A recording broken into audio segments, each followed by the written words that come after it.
Welcome to Wesley's channel. This is Wesley's News.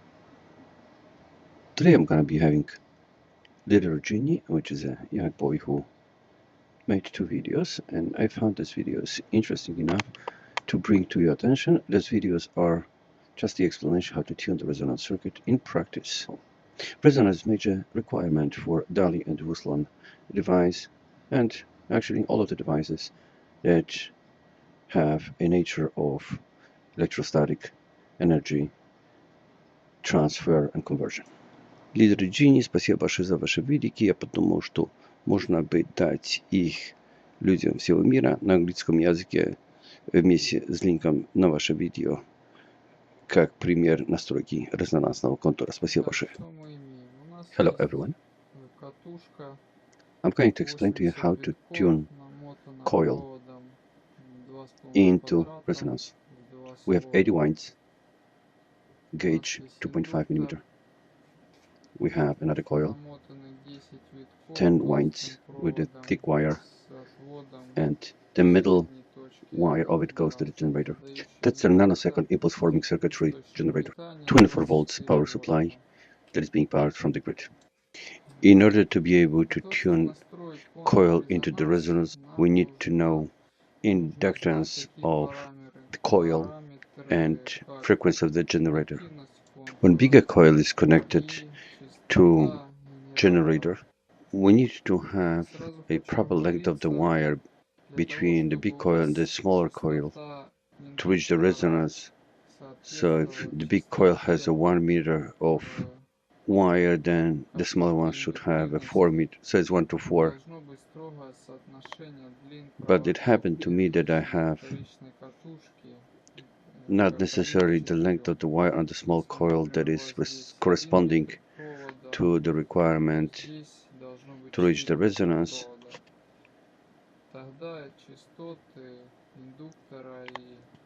I'm gonna present to you what's going on right now.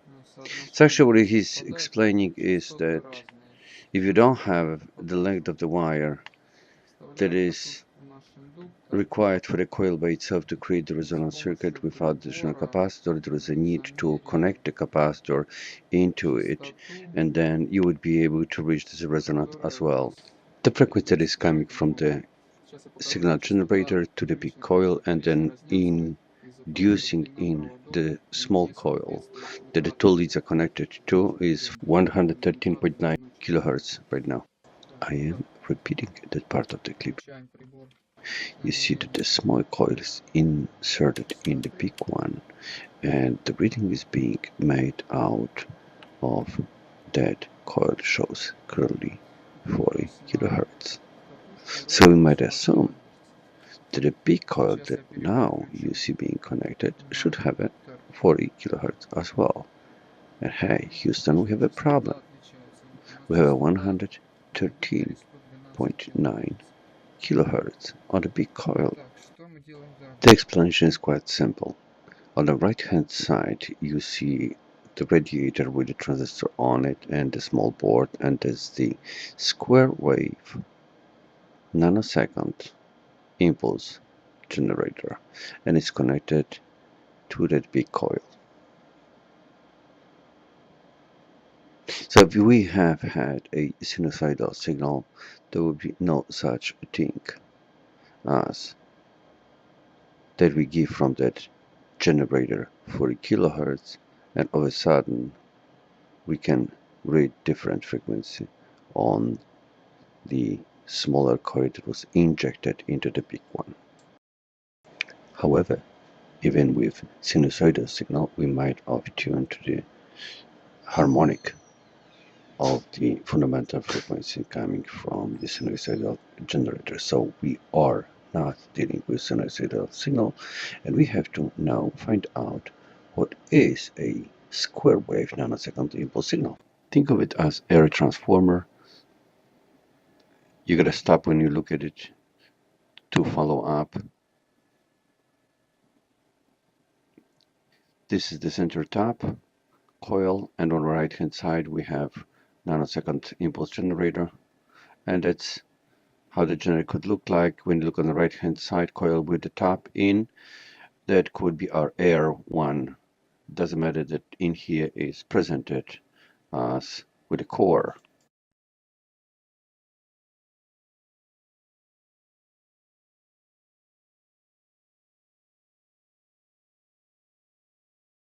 I'm going to add a few words about loose coupling and close coupling in near field between two coils.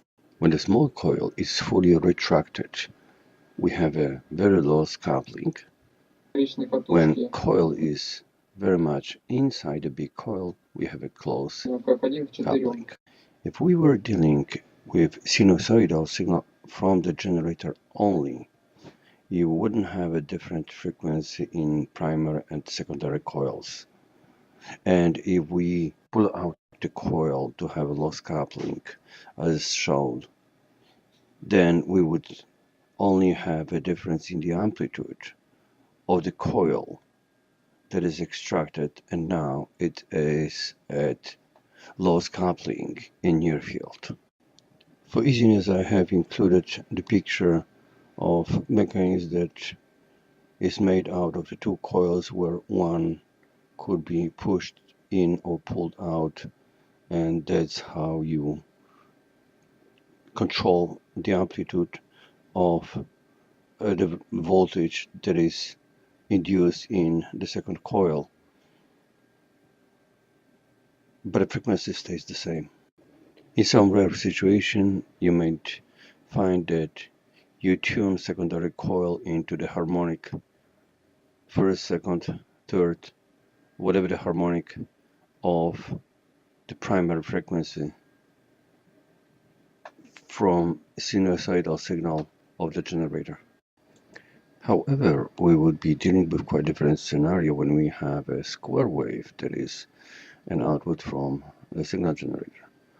On the upper graph with an arrow, we see square wave full period, and then if that would be on the primary coil, the big coil, then the secondary coil might have one of the composite frequencies that makes out the square wave signal.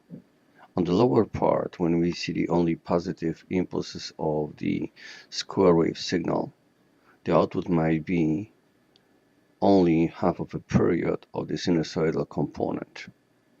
However, the reality of life is not that clean and not easy.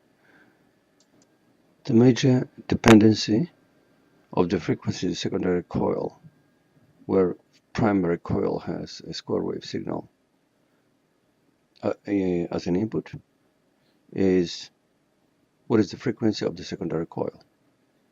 In other words, within the bandwidth of the frequency that makes out the square wave signals, all of the components, you can tune the secondary coil only to one frequency, particular one, and if the bandwidth is narrow, then yes, you're going to have that sinusoidal component as an output, and that would be that particular frequency of that composition. That would be for the upper part. When we're dealing with the lower part, we have only positive peaks. So now, when you look at the top of the positive peak, look at the left lower corner, that flat top is the DC signal. It's a DC current, it's a DC voltage. So the amplitude will stand up by the voltage. Now, at the output, we might have a sinusoidal component, which also would be positive. And that would also depend on how many winds and what kind of capacitor makes out the resonance circuit of the secondary coil.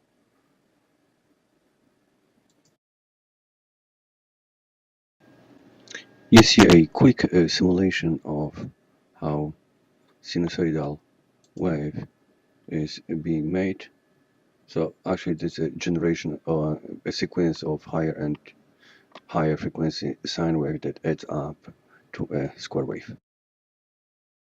As a graph, we could see the sum of the superimposed waves. The more higher frequency waves we add, the more square wave-like the sum becomes. And some entertaining factor, lightning. It is pretty much like our square wave signal. the top of the square is DC, and the rise time and the fall time would be that what makes the components of the AC. So lightning, it is the same phenomenon that we see in Aqua device or Dali or Ruslan. And that should explain why do we have a 40 kHz at the secondary coil. The primary big coil we have a 13.9, although components of square wave are not very much simple. As I explained, I was trying to make it brief and very much informative. We already know the frequency 40 kHz. Now we're going to find out what is the inductance. You can use online calculator for it. You can find out based on the properties of the coils that are required by the calculator.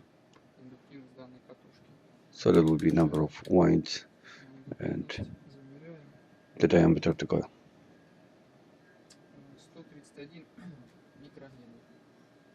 So now we see 131 microhenry. So now we have a frequency and then we have an inductance. We're gonna go to online calculator.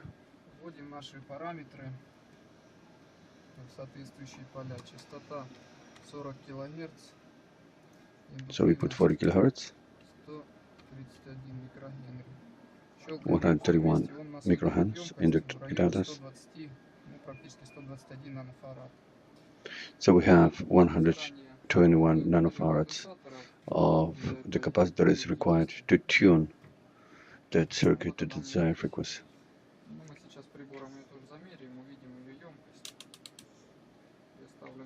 So by that, we actually don't need that much wire because capacitive reactance would make it for us.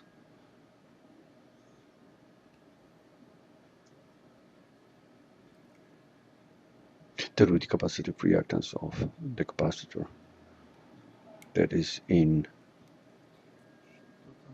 resonance circuit with the coil. He's trying to make a good contact.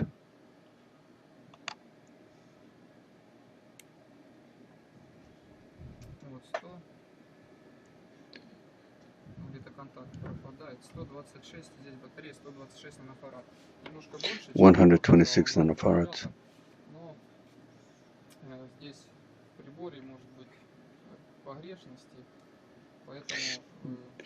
That might be due to the increpancy of the measurement,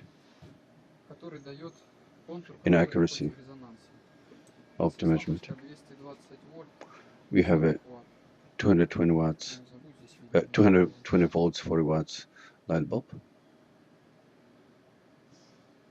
and it's a tungsten base.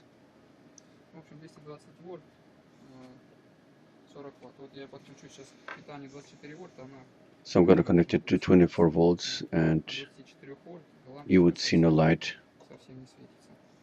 So the 24 volts is being used to power up the nanosecond generator. Now he connected it to the coil, small coil, and you see very little of the voltage on it, so that means that even though the capacitor is pretty good one, there is no resonance. So now he's trying to add the capacitor, that bank of capacitor with the parallel connected capacitors will make up for the resonance. So when he touched the other side of the capacitor to the coil and the light bulb, you see that the transfer of the energy is much better due to the resonance.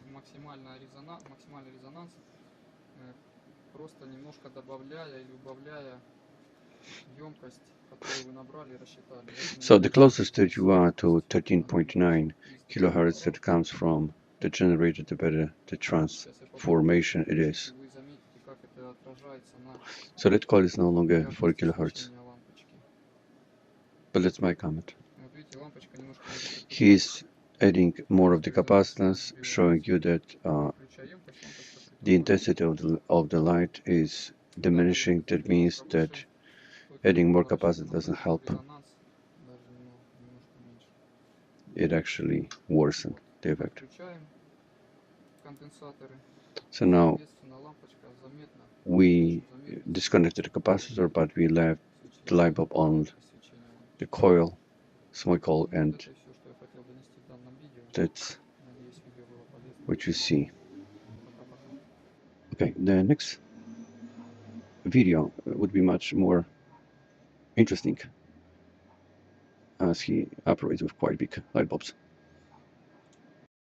Plenty of you would love to have such a device at home or making money on it. As buyers, every person that is walking on the planet Earth and is over 18 years old. But there is a learning curve, and I hope that's what I'm tutoring to you will help. There will be always somebody who is smarter than me, and I would expect from him the same. This is Wesley, and that's Wesley's News.